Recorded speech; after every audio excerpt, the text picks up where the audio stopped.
Alright, hello all, this is James Johnson, aka Sulfur Blade. Welcome back to my channel. Today, my channel is not really going to be my channel. This'll basically be the second time I've actually played another channel's video on my channel. And I do that out of kind of a tribute to the origin, and this is Sydney Watson.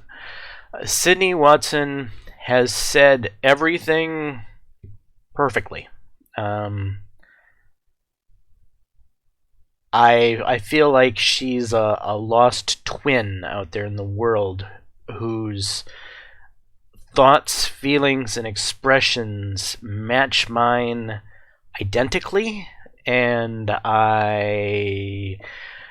I don't think I could say this better than her. So if this is Sydney Watson's content I'm about to play for you.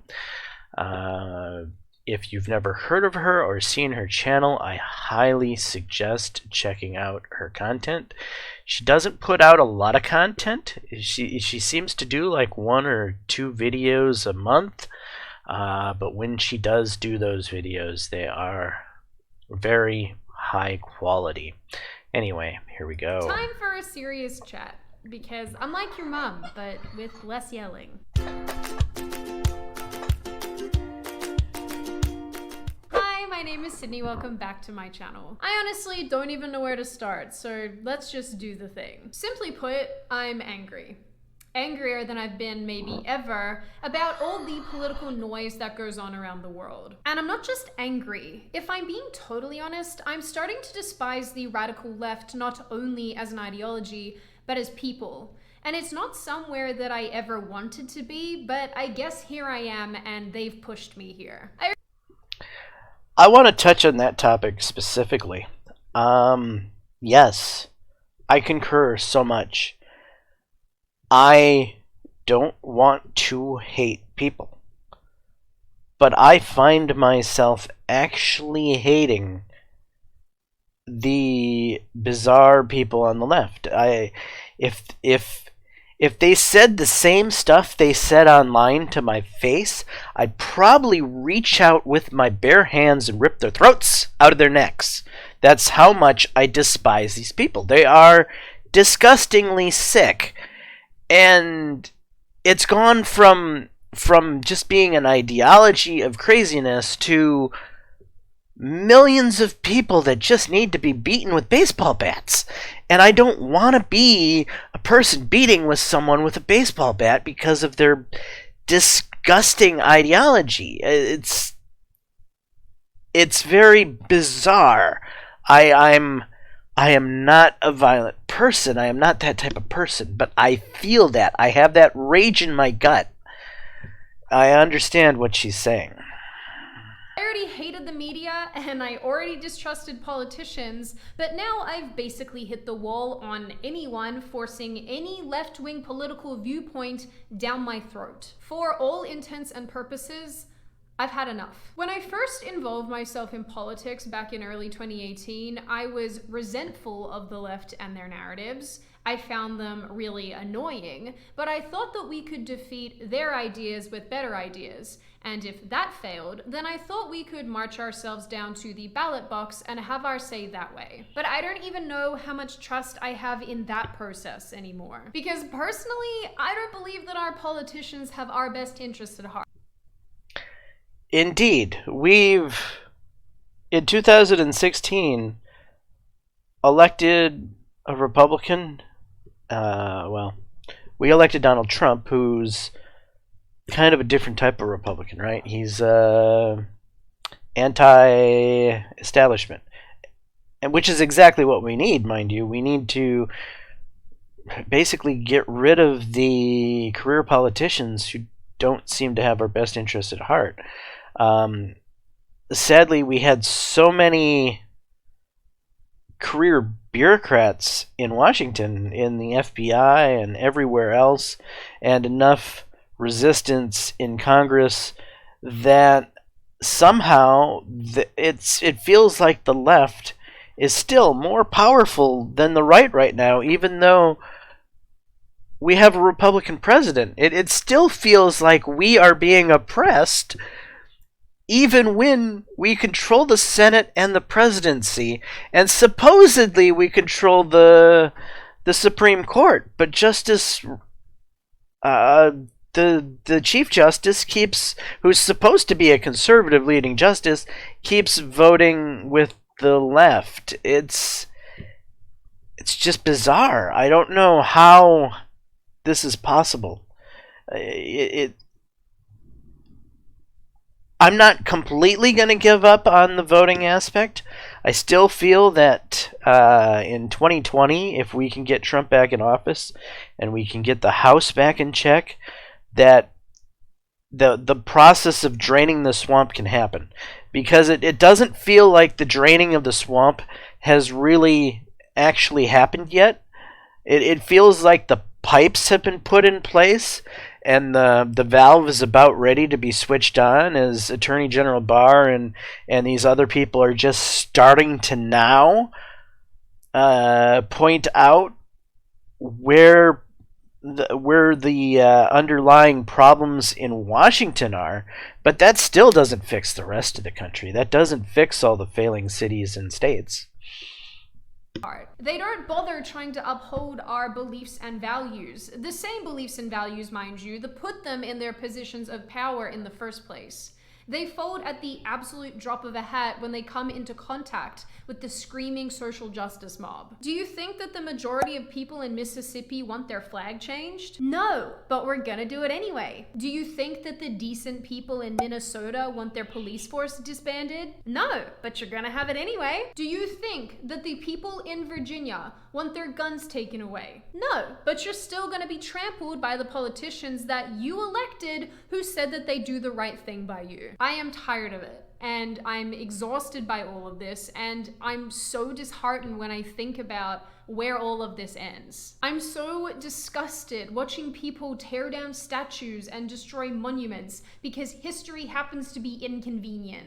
I'm not remotely okay with the fact that police are being painted as a group of terrorists who walk the streets picking people off as they please. This might be the worst part of it, the most disgusting part of it, that makes me actually cry. I shed tears when I see this bullshit. Police are men and women in uniform. They are military, just the same as the U.S. military. Everyone claims that they support the U.S. military. Everyone claims that they support the vets that are out there protecting this country from threats abroad. But the men and women in uniform domestically, the police and firefighters, deserve the same type of respect that we in the military get. It's sick to see how they're treated. And the destruction of our history, the tearing down of statues, is revolting beyond any question.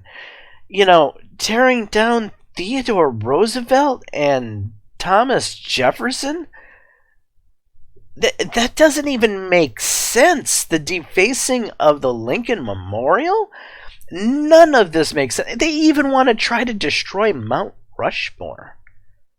What?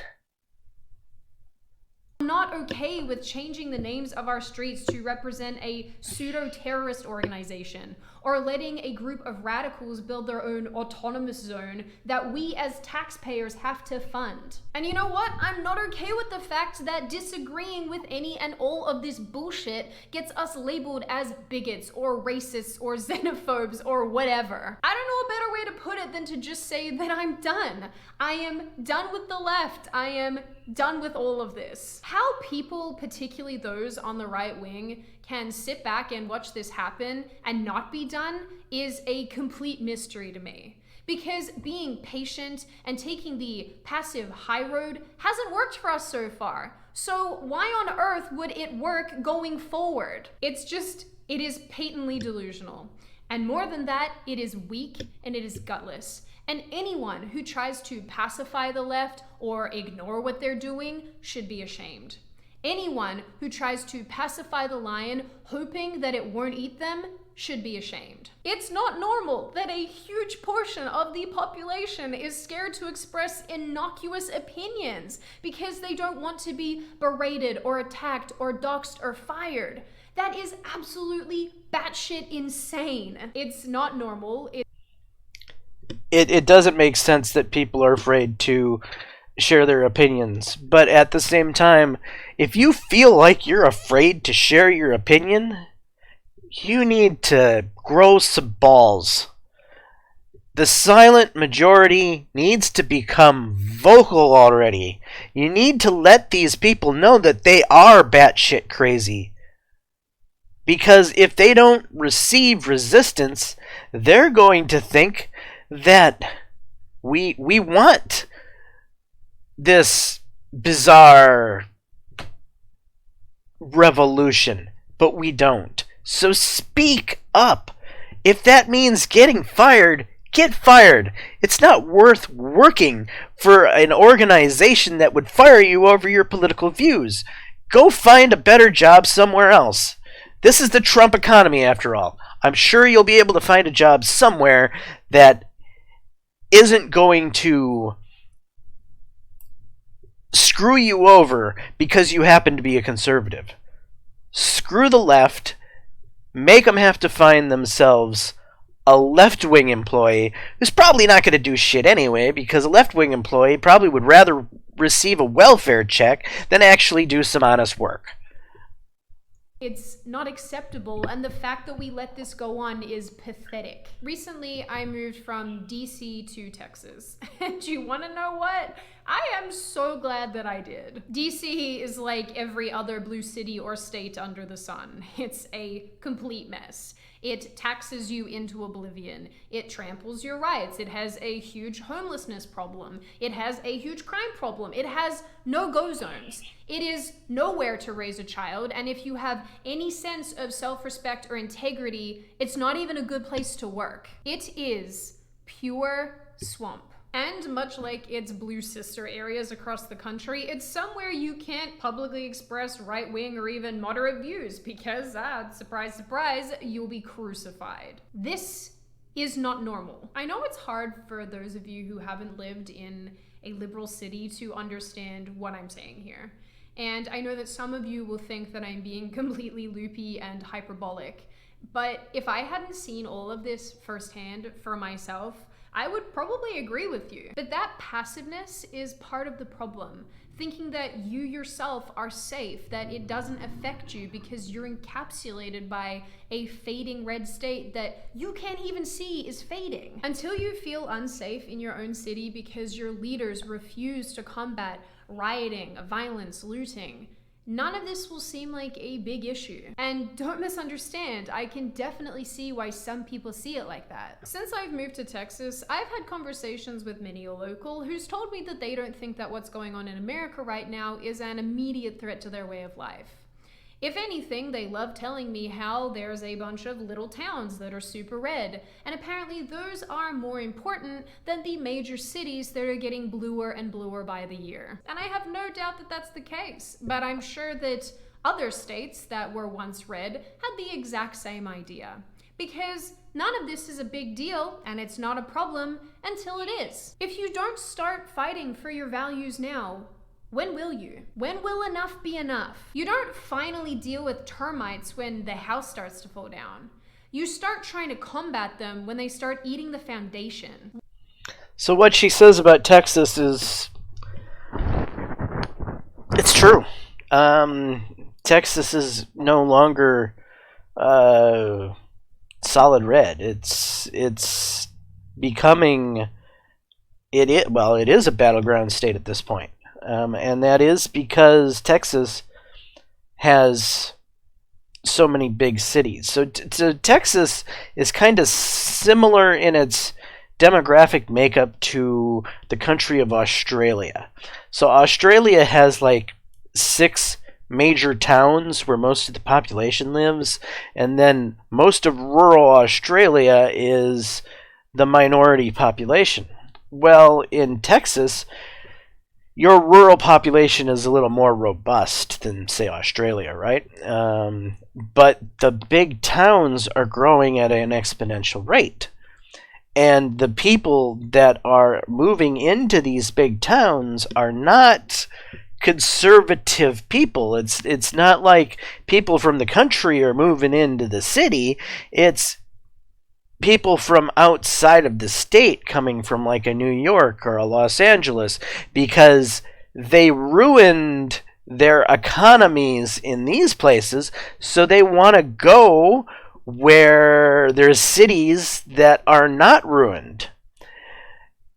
And then they take their ideology from where they're coming in from and inject it into the new location that they've moved to, and then they end up destroying a new location. It's literally like termites start to eat the foundation of Texas, because the Texas cities are getting lots of influxes from these failing democratic locations across the country, and Texas is now turning into a blue state because of that. I don't know how to fix it. I really don't. How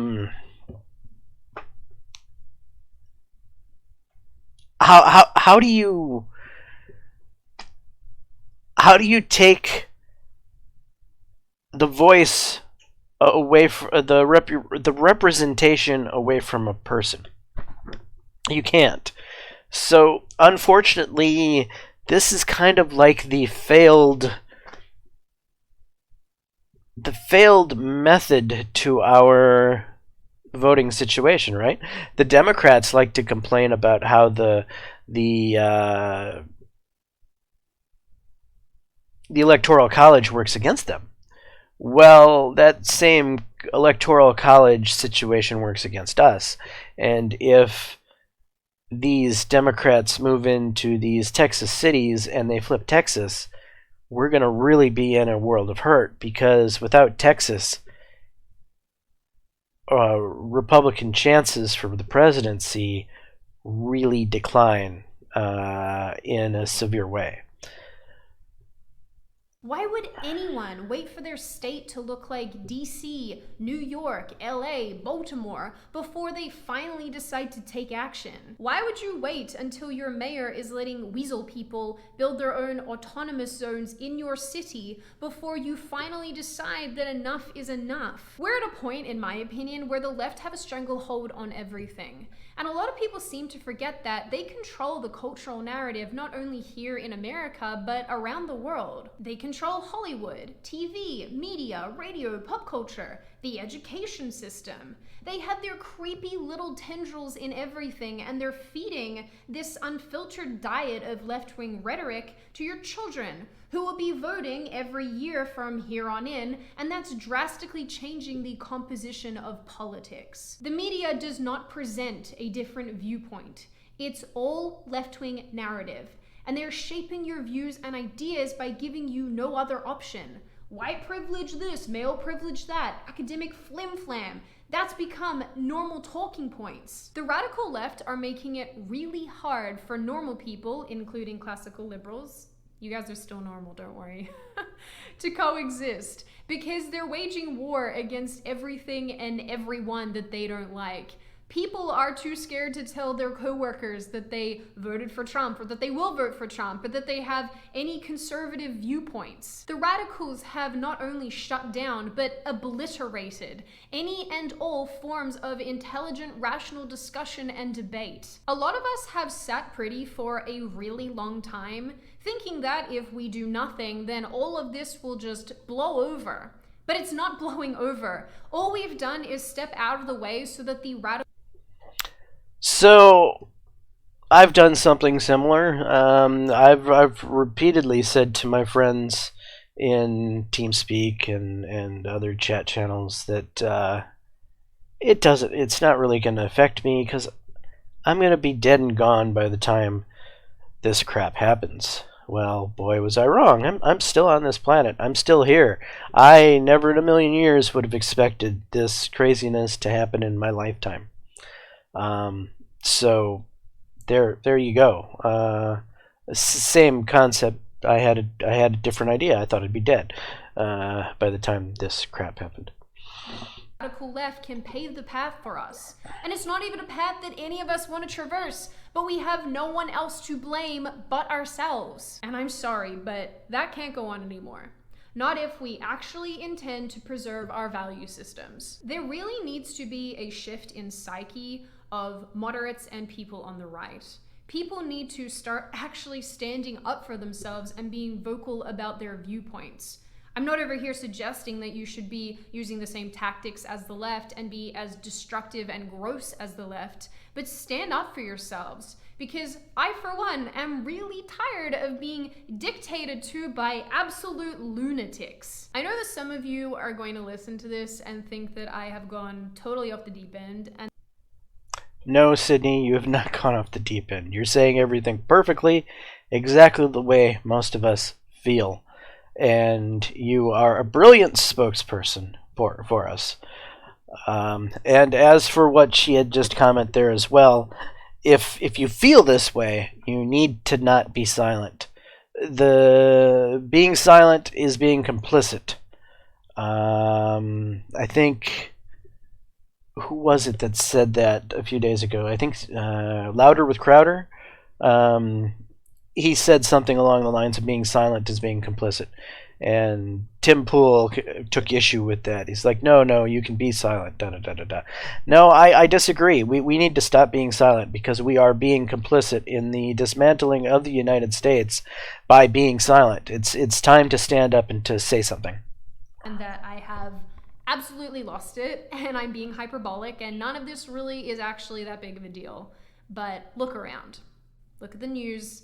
Look what's happening across the world, not just in America, but across the world, and tell me that this isn't a problem. And I just want to be clear here as well. None of this is about Donald Trump.